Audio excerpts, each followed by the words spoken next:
the morning sun of Kepler-4 were to be cast long shadows across the hydroponic fields of New Eden Colony. Jinwoo wiped sweat from his forehead as he checked the nutrient levels in Section 7. The blue-tinted sunlight always took some getting used to. Even after 3 years on this alien world, the colony had grown from 50 desperate survivors to nearly 800 thriving settlers. Jinwoo took pride in knowing his agricultural work helped feed every single person here. The vast greenhouse domes stretched as far as the eye could see, filled with earth crops that had been modified to grow in alien soil.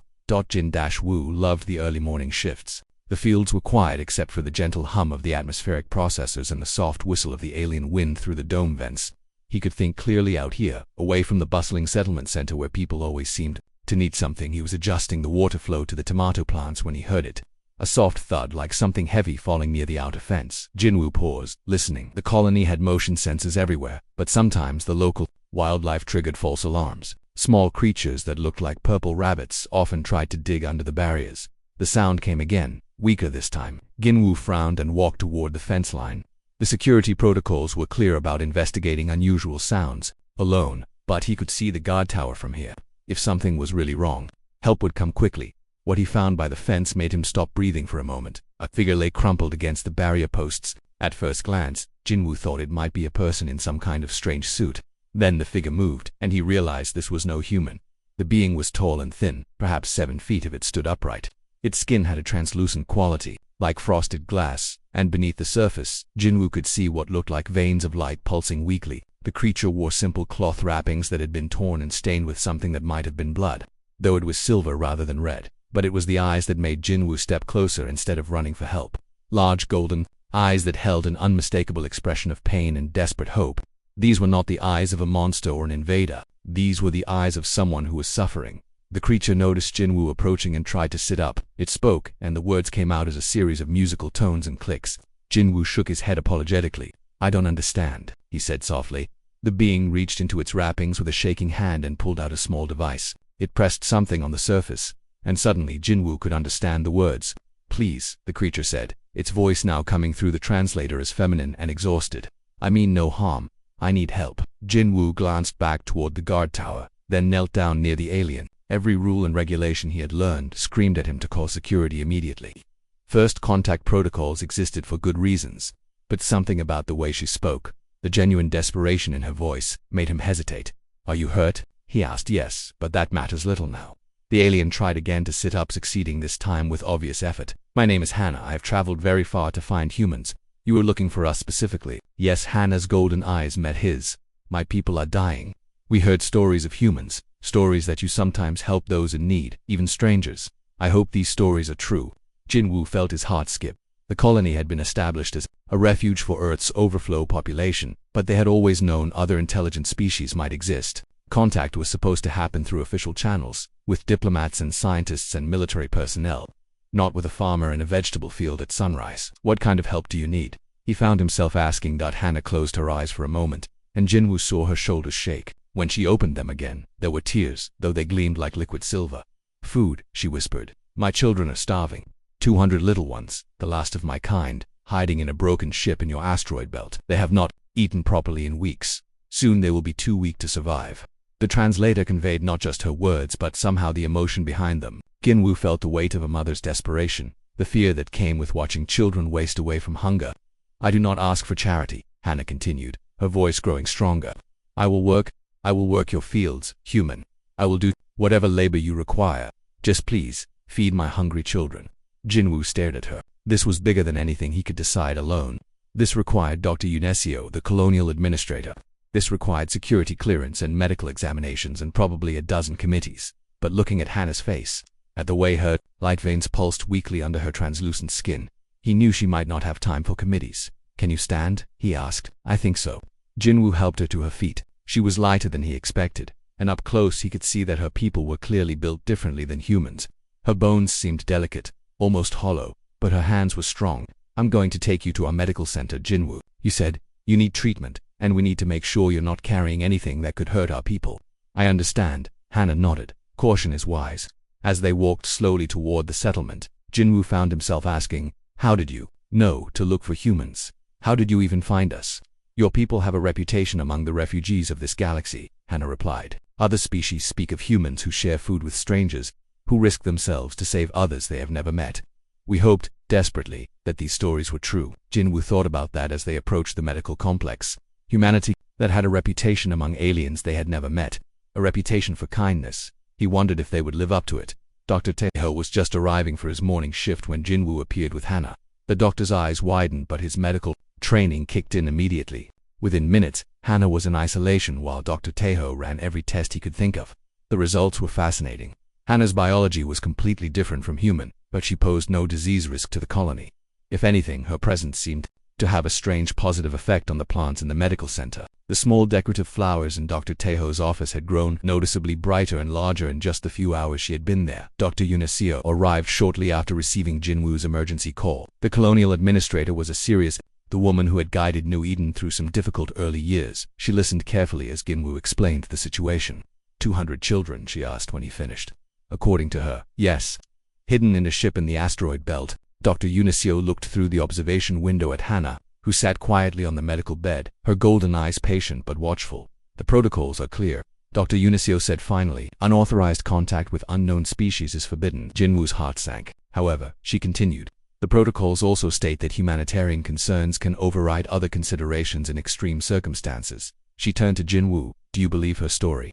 Jinwoo thought about Hannah's tears, about the desperation in her voice when she spoke of her children. Yes, he said. I do. Dr. Yuniseo nodded slowly. Then we have a decision to make.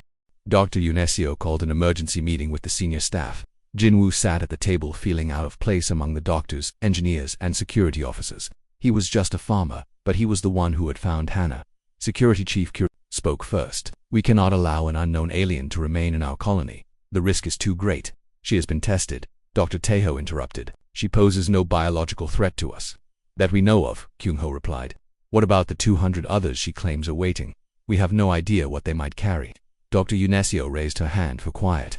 Let me speak with her first. Then we will decide. The administrator walked to the medical center with Jinwoo following behind. Through the observation window, they could see Hannah sitting quietly on the bed. She had not moved much since arriving, but her golden eyes tracked everything around her with obvious intelligence. Dr. Yuniseo entered the room with Jinwoo beside her. Hannah looked up expectantly. I am Dr. Yuniseo, the leader of this colony, she said. Jinwoo has told me about your situation. Then you know my children are dying. Hannah replied through the translator.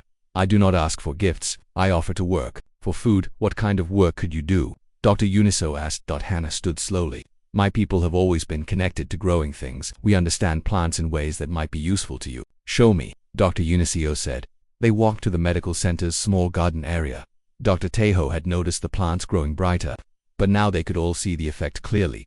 The flowers were larger and more colorful. The small vegetable plants looked healthier than they had ever been. Hannah knelt beside a wilting tomato plant that had been struggling in the alien soil. She placed her hands gently on either side of it, not quite touching. Jinwoo watched in amazement as the light veins under her skin began to pulse more brightly. The tomato plant straightened. Its leaves turned from yellow-green to deep, healthy green. Small flowers began to appear along its stem, and then, incredibly, tiny tomatoes started to form and grow. In less than 5 minutes.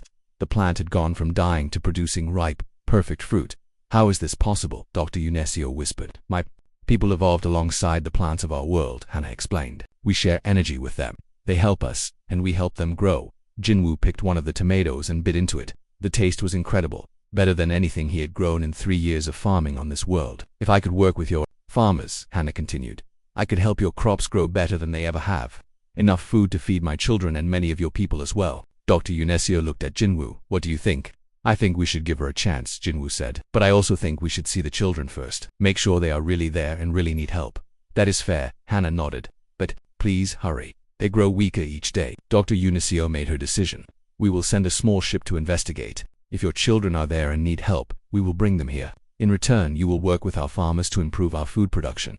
Thank you, Hannah said, and her silver tears reflected the light like tiny stars. 2 days later, the scout ship returned. Pilot Jae-sung looked shaken as he made his report to the gathered leadership. She was telling the truth, he said. There are over 200 children on that ship. They are clearly starving, and their vessel is barely holding together. Are they dangerous? Kyung-ho asked. They are kids, Jae-sung replied. Sick, hungry kids who barely had the strength to look at me when I came aboard. The oldest ones might be teenagers. Most are much younger. Dr. Yuniseo turned to the group. We need to vote. Do we bring them here? The debate lasted for hours. Some argued it was too risky. Others said it was their moral duty. In the end, the vote was close, but the decision was made. The children would come to New Eden.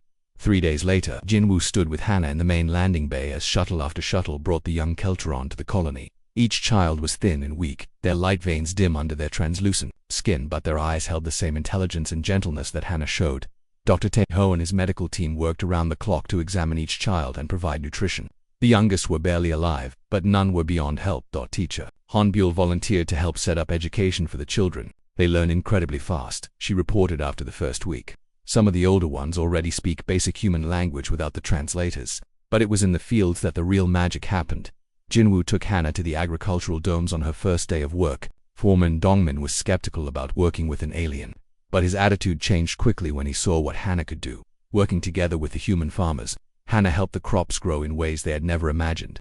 Vegetables grew larger and faster. Fruits became sweeter and more nutritious. Plants that had struggled in the alien environment suddenly thrived. It is not just me, Hannah explained to Jinwoo as they worked. When my people work together, our abilities grow stronger. With the children helping, we could transform this entire world. Dr. Sujin, the colony botanist, was fascinated by the Keltron abilities. She spent hours studying how Hannah interacted with the plants, trying to understand the science behind it. Appears to be some form of bioelectromagnetic field manipulation. She explained to Jin she can actually communicate with the plants at a cellular level, encouraging growth and health. As the weeks passed, the colony began to change. The Keltron children, growing stronger with proper food and care, started helping in the fields. The effect was remarkable. Crop yields increased by hundreds of %. Areas that had been barren began to bloom with life. But more than that, the two species began to understand each other. Human children played with young Keltron, adults shared meals and stories. What had started as a desperate plea for help was becoming something much more significant. Jinwoo often found himself working beside Hannah in the early morning hours, when the fields were quiet and peaceful. She told him about her people's history, about their great cities that had once covered entire continents, about their deep connection to the natural world. We were not always refugees, she said one morning as they tended to a section of corn that now grew twice as tall as normal. Once we had a vast civilization among the stars. We helped dead worlds come to life. We brought green growing things to places that had never known them. What happened? Jinwoo asked. Hannah's light veins dimmed slightly. War came to us, an enemy that hated us for our abilities, that saw us as a threat to their empire. They poisoned our worlds, killed our plants, scattered our people across the galaxy. I am sorry, Jinwoo said. Do not be sorry, Hannah replied. Be proud. Your people have given us hope again. You have shown us that not all species choose hatred over understanding. Jinwoo looked out over the transformed fields, where human and Keltron worked side by side to create something beautiful. For the first time since coming to this world, he felt like they were building something that would last. He had no idea that their peaceful days were numbered, or that the enemy Hannah spoke of was already searching for them among the stars. The morning after the last shuttle landed, Jinwoo walked through the temporary housing complex that had been built for the Keltron children. The structures were simple but clean, with large windows that let in the blue-tinted sunlight. The young aliens seemed to love Dr. Tae-ho met him at the medical center looking tired but pleased. The children are responding well to treatment, he reported. Their biology is fascinating. They process nutrients differently than we do, but our food works fine for them.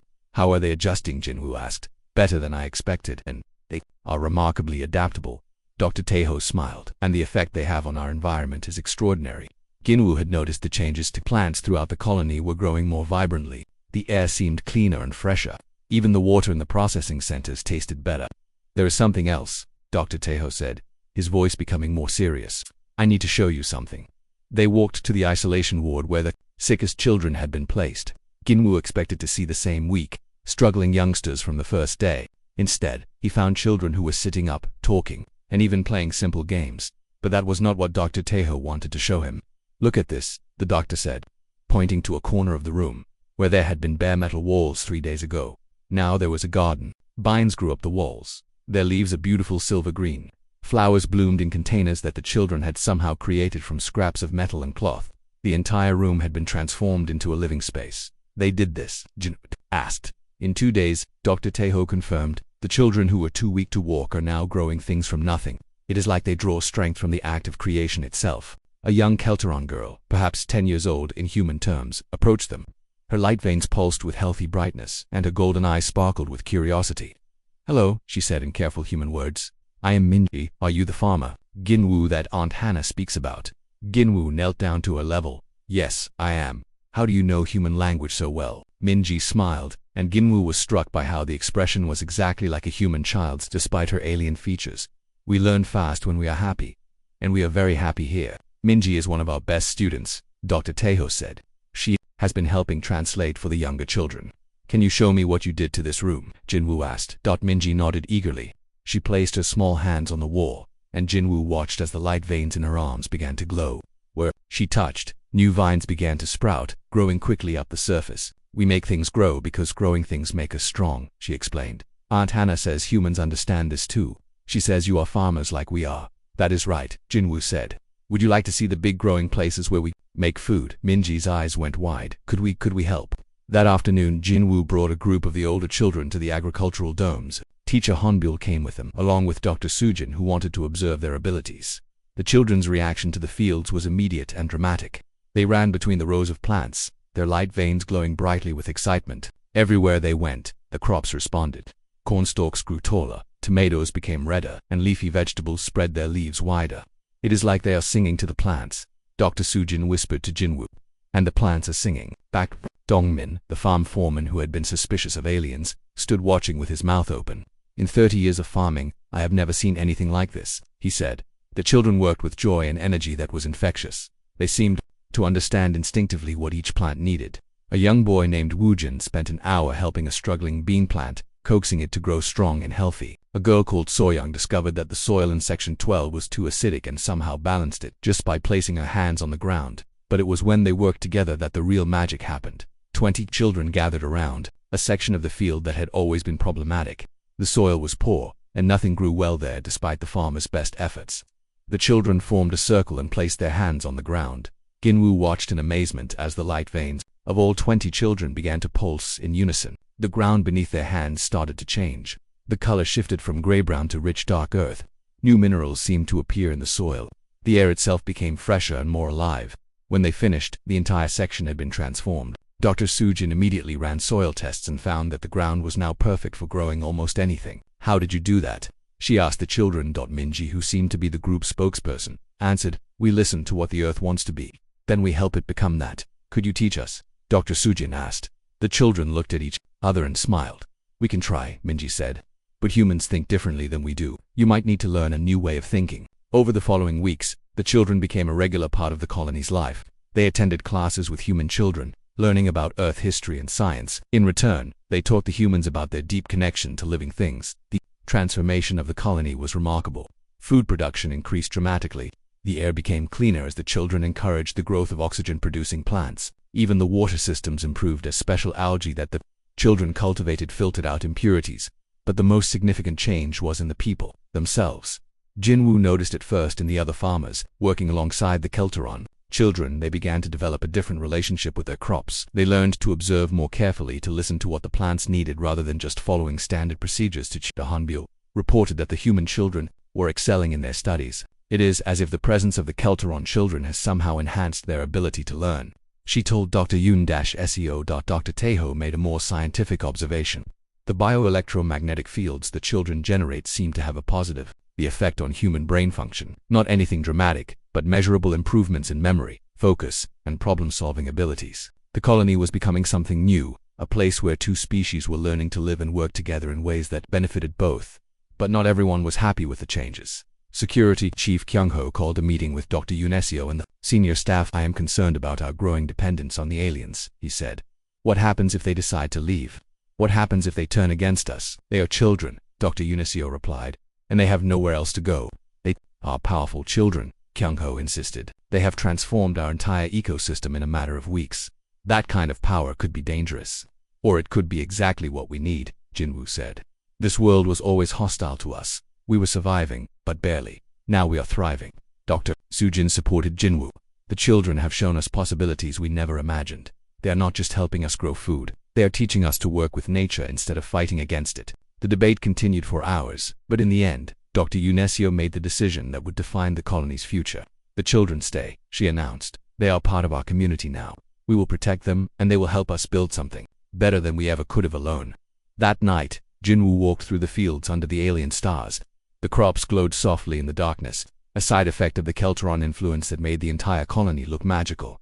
He found Hannah, sitting beside the original tomato plant she had healed, the one that had convinced Dr. Unesio to give her people a chance. "The children are happy here," she said as Ginwoo sat beside her. "They seem to be," he agreed. "And they are making us happy too." "This is what we dreamed of," Hannah said. "A place where we could grow things again, where we could be useful and welcomed."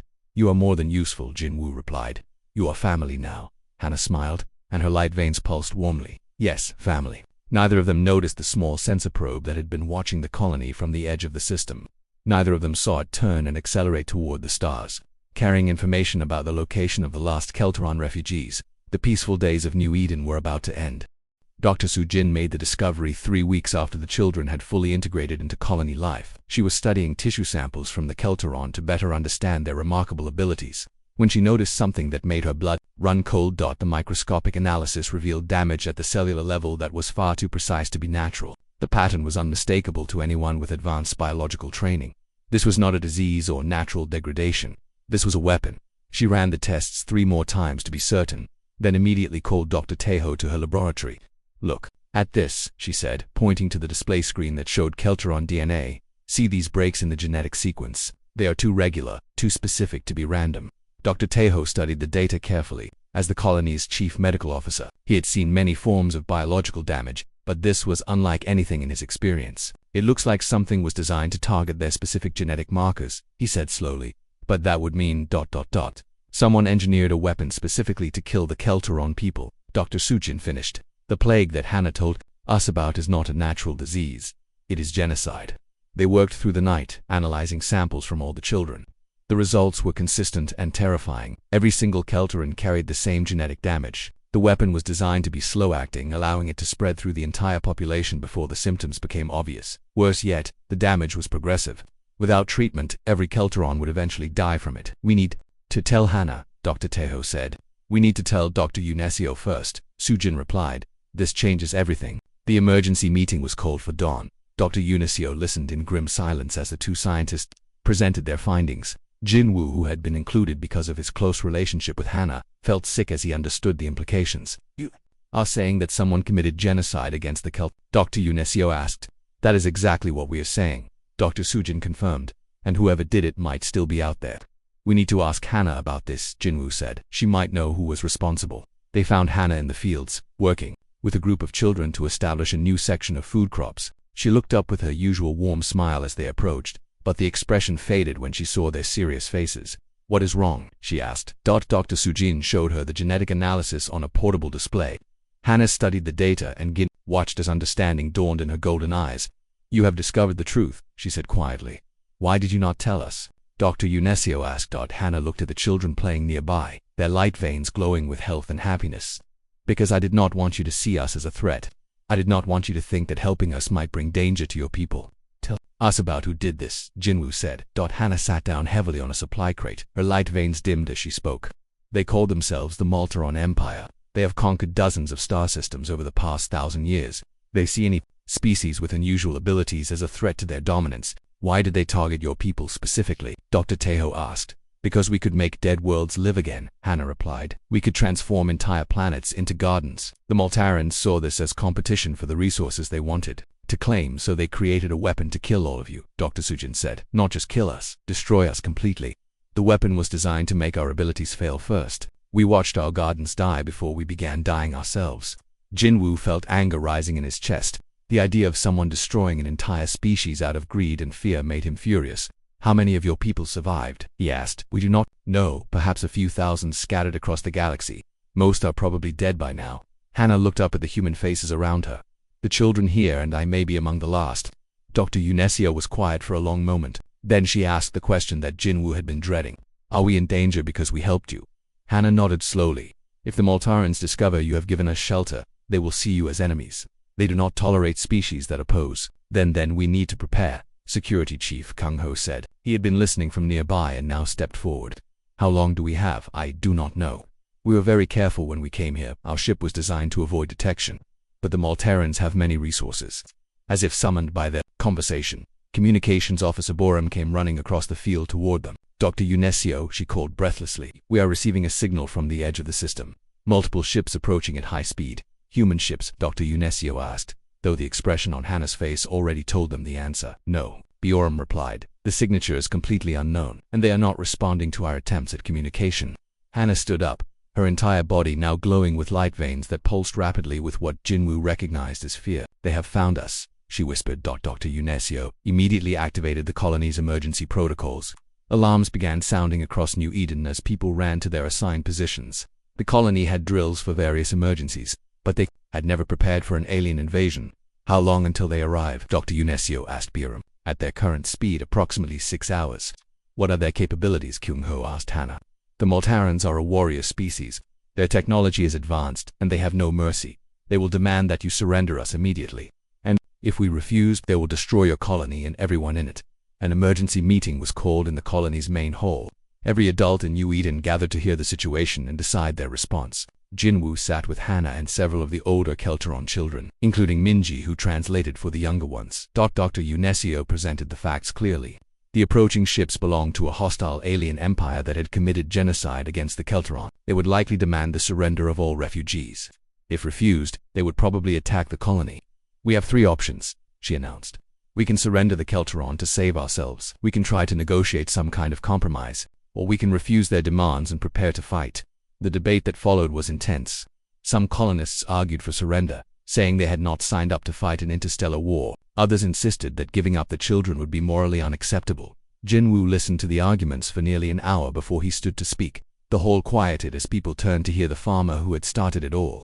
3 months ago I found Hannah dying by our fence. He began. She asked for one simple thing, the chance to work our fields in exchange for food for her children. We said yes, and look what happened. He gestured toward the windows where the transformed landscape of New Eden was visible in all its green glory. The children did not just help us grow food. They made our world better. They made us better. They showed us what it means to work with nature instead of fighting it. Jinwoo looked around the room at faces he had known for 3 years.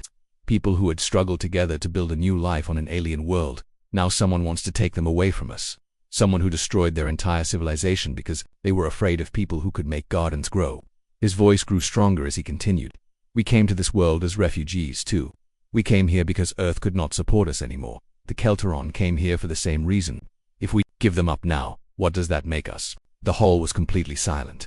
I say we fight, Jinwoo declared, not because we want war, but because some things are worth defending. The children are part of our family now, and families protect each other.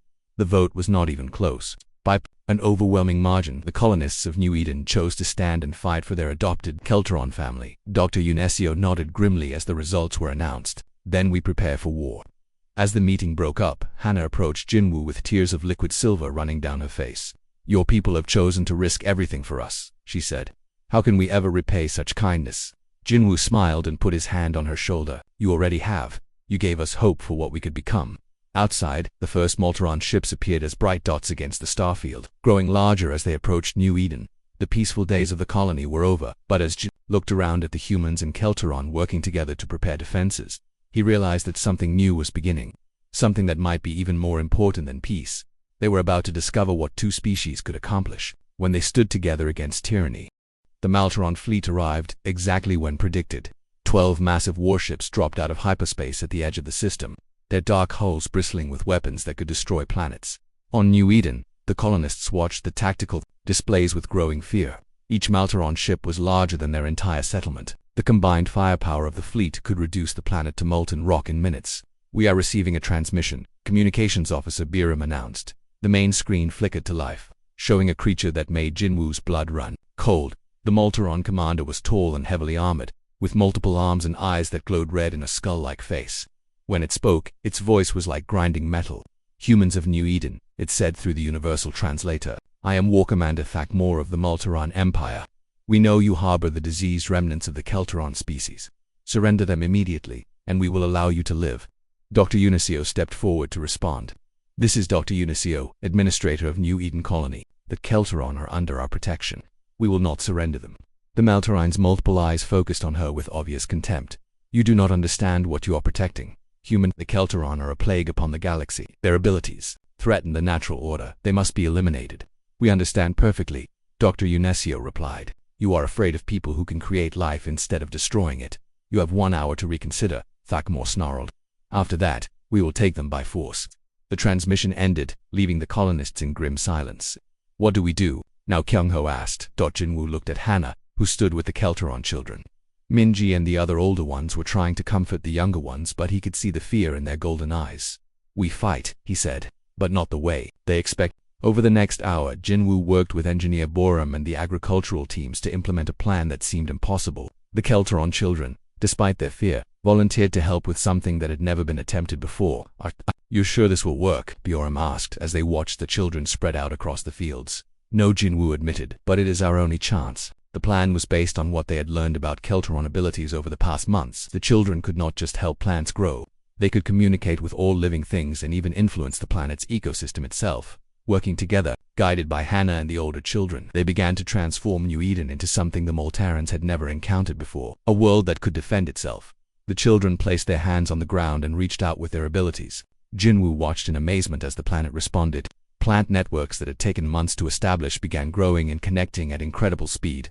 Root systems spread underground, creating a communication network that covered the entire colony. Special plants that the Kelteron had been secretly growing began to mature rapidly. These were not food crops but defensive organisms that could detect threats, process information, and even generate energy. That as the hour deadline approached, New Eden was no longer just a human settlement. It had become a living fortress. The melt attack began with orbital bombardment. Energy beams lanced down from space, targeting the colony's main structures. But instead of finding helpless buildings, the weapons struck a planet that fought back. The moment the first beam touched the surface, a plant network activated. Energy was absorbed and redirected through the root systems. The beam that should have destroyed the administrative center instead powered a defensive shield that protected the entire colony. "Impossible." War Commander Thakmore's voice crackled over the communications channel. "What are you doing?" Jinwoo smiled as he watched the displays showing the planet's response. "We are growing something new." The Moltaran ships increased their bombardment, but each attack was absorbed and redirected. The children, working in groups throughout the colony, guided the planet's defenses with their unique abilities. What had been a barren world was now a living entity that could adapt and respond to threats. But the real surprise came when the Maltyrans sent landing craft to the surface.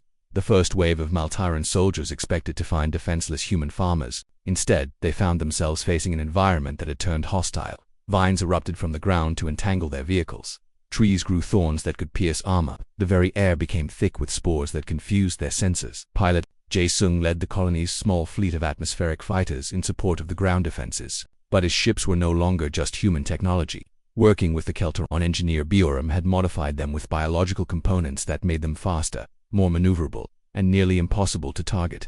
"This is incredible," Jae-sung reported over the radio. "The ship is responding to my thoughts. It is like flying a living creature." The battle raged for hours, but the outcome was never really in doubt.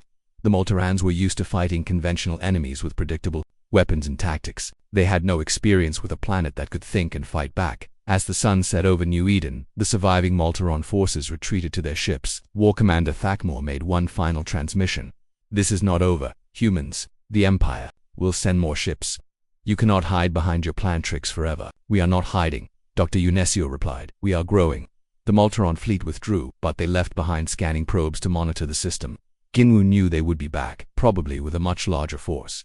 That night, as the colonists celebrated their victory, Jinwoo walked through the transformed landscape with Hannah and the children. The planet glowed softly in the darkness, its bioluminescent plants creating patterns of light that pulsed in rhythm with the heartbeat of the world itself. "We won today," Hannah said. But Thakmore spoke the truth. "They will return with more ships. Then we will be ready for them," Jinwoo replied. He looked at the children who had made their victory possible. Minji and the others were tired but proud. They had discovered that their abilities were not just for growing food. They were capable of so much more. "The network we created today is just the beginning," Minji said in her careful human words.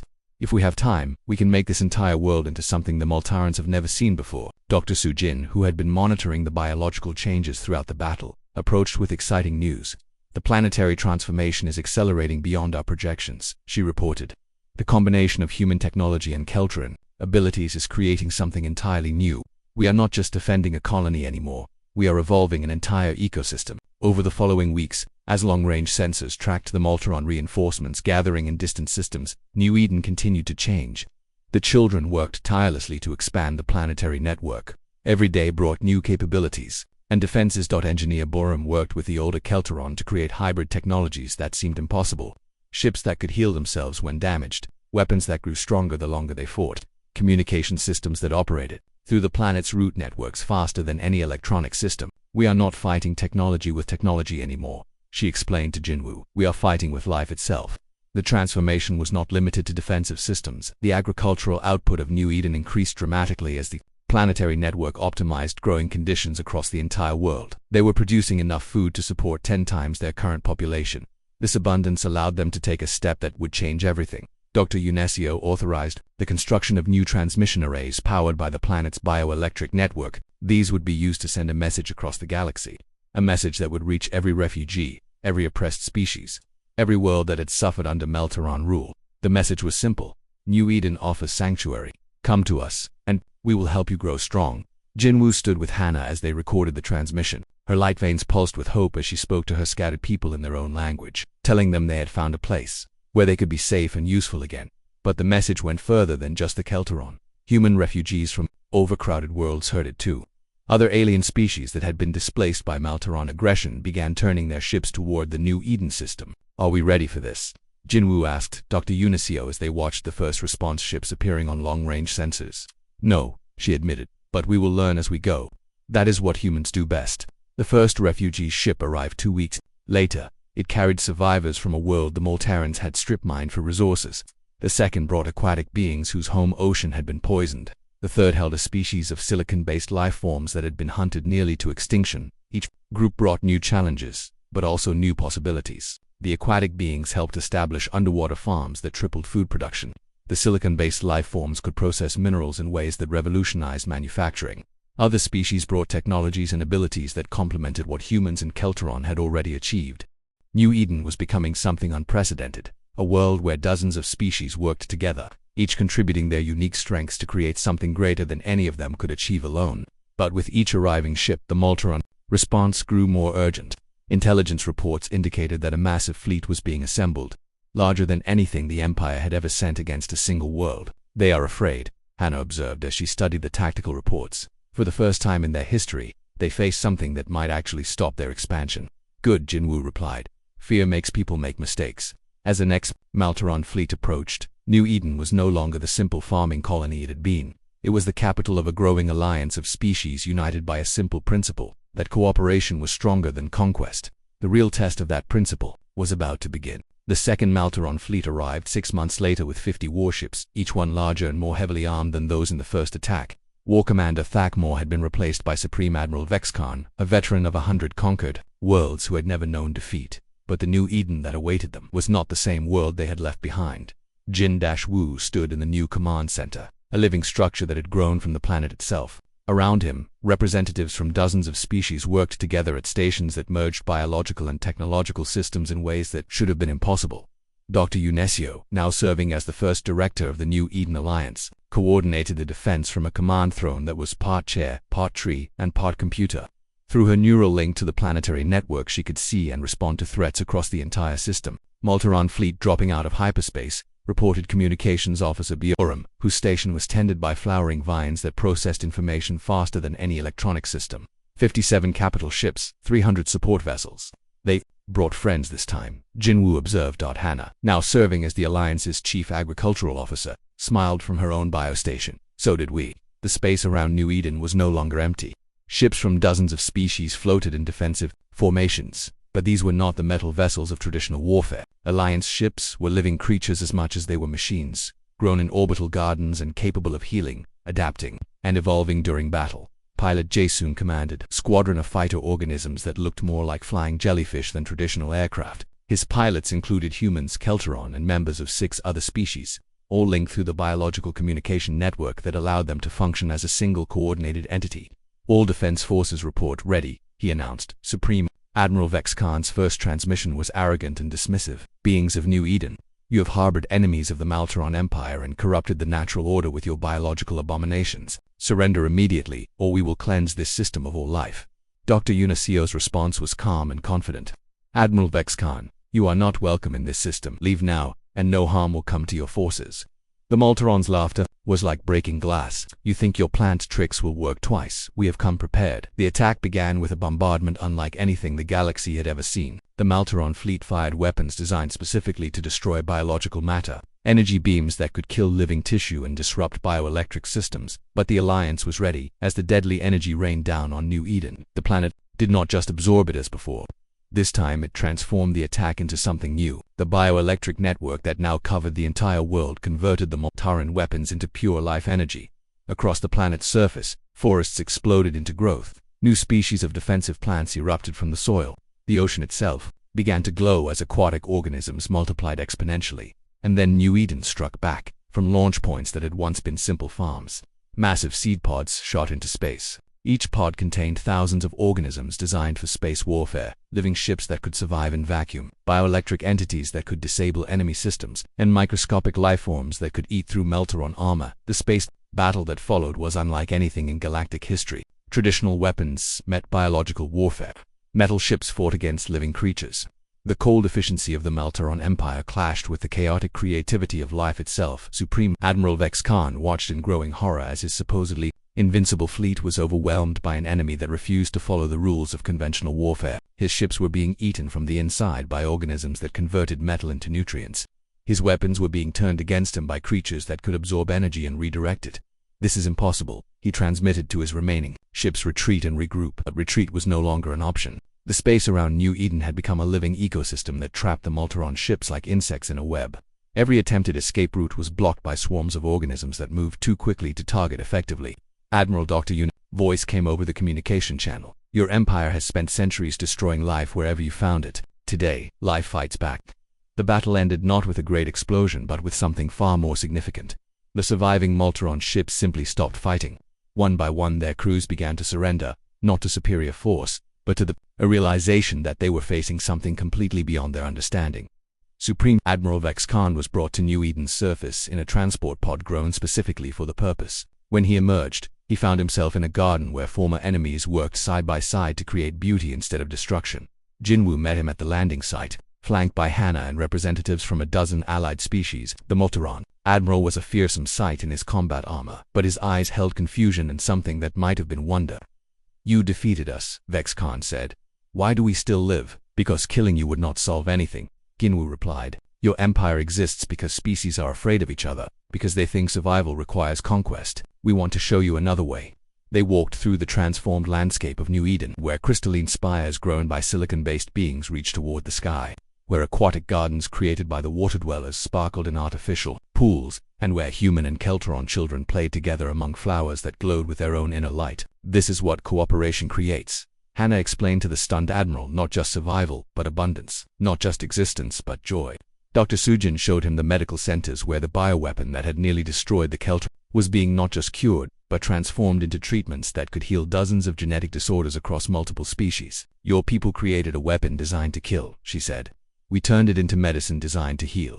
Over the following days, as Supreme Admiral Vex Khan toured the Alliance territories and spoke with beings from worlds his empire had conquered, something unprecedented happened. He began to question everything he had believed about the necessity of domination and control.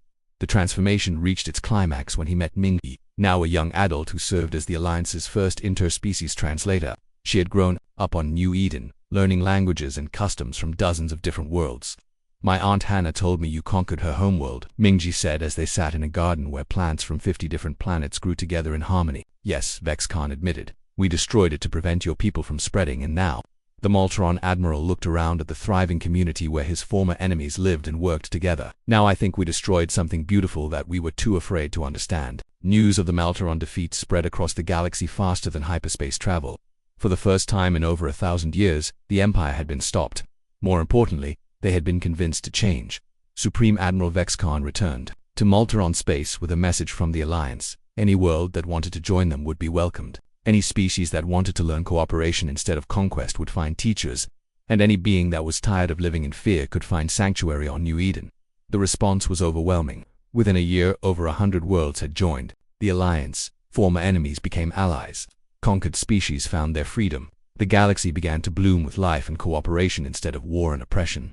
Jinwoo often walked through the original fields where he had first found Hannah, now surrounded by a city that housed millions of beings from across the galaxy. The simple hydroponic domes had been replaced by vast bioarchitectural structures that were part building, part forest, and part artwork. It was there that Hannah found him one evening, as the 3 moons of New Eden rose over the transformed landscape. Do you ever regret it?" she asked. "That morning when you found me by the fence." Jinwoo smiled and looked out over a world where children of dozens of species played together. where former enemies worked side by side, and where life flourished in ways that had never been imagined. "Never," he said. "You asked to work my fields. In exchange for feeding your children, you did not tell me you were offering to help us grow a new galaxy." Hannah laughed, and her light veins pulsed with joy. "The best gardens always grow beyond what we first plant." As if to prove her point, a group of youngsters ran past them, their laughter echoing across the fields. Human children played with young Molteron cubs who had been born into freedom, and beings whose species had no names in any human language. They were the first generation to grow up in a galaxy where cooperation was stronger than conquest, where diversity was celebrated instead of feared, and where the simple act of sharing food with a stranger had grown into something that changed the course of civilization itself. In the distance, ships continued to arrive from across the galaxy, bringing new species, new ideas, and new possibilities. The Alliance was still growing, still learning, still becoming something greater than the sum of its parts. Jinwoo watched the children disappear into the gardens, their voices fading into the gentle hum of a world that lived and breathed and dreamed of tomorrow. The farmer who had once worried about nutrient levels in tomato plants now stood at the center of a galactic civilization built on the simple principle that had always guided his work. If you tend something carefully and give it what it needs to grow, it will become more beautiful than you ever imagined possible. And in the fields of New Eden, where it all began, the crops continued to grow under alien stars, tended by hands from 100 different worlds, all working together to nurture the garden they had planted among the stars.